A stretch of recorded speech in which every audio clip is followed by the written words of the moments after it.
Hey guys, you got back pain? Come with me. Yeah, Sean Stone here with Foundation Fitness. Hey, I want to talk to you today about your hip flexors. Okay, and if you don't know what those are, they actually flex the hip, and even more so past 90 degrees. So if you're sitting in a chair all day, or if you have been for, I don't know, 30 years because you're an insurance salesman and that was your job, we might have some issues down here. So what happens, you got to understand a little bit of anatomy.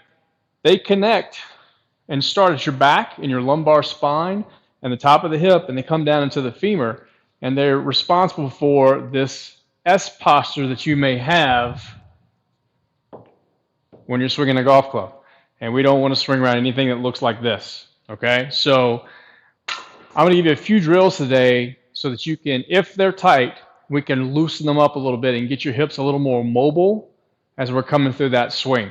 Okay, so the first thing I'm going to do is just show you how to stretch the hip flexor properly. So we're going to have a nice little thick pad here. I'm going to stay nice and tall, but I'm going to do what we call a posterior tilt in my hip, which means the top of my hips go backwards.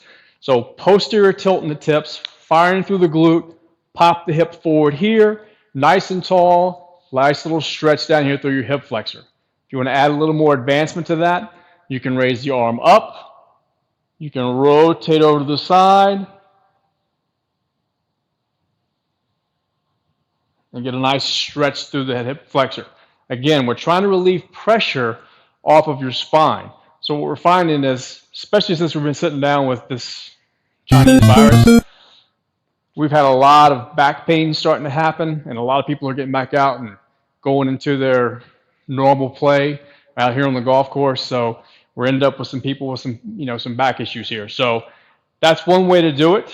Another way, if we want to get really deep, is to get one of these guys, this little lacrosse ball, and you can use a baseball. Tennis ball is going to be a little soft, but you're going to lay down flat, and you're going to find top of your hip here, right inside that hip, right through here is what we're going to do. So we're going to lie down on this. Not the most comfortable thing in the world,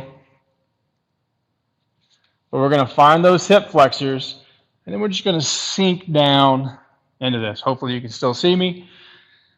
And I'll promise you, not the most pleasant feeling that I've ever felt, but it is digging into that and just smashing into those hip flexors and really trying to loosen them up. So you want to be nice and relaxed, or try to be nice and relaxed when you do this exercise. You want to do both sides. I'd say stay on it for a good 30 seconds to a minute until that pain starts to kind of subside, if there is pain. If it's not, hey, you're great, nice and mobile. But again, we're trying to alleviate some of the pressure in the spine and be able to have nice mobile hips through here. So again, just a couple exercises a day. If you have tight hips, that's one of the ways we can work on it. There's a lot of things we're going to talk about, but today, just the hip flexors. All right? Thanks so much for watching.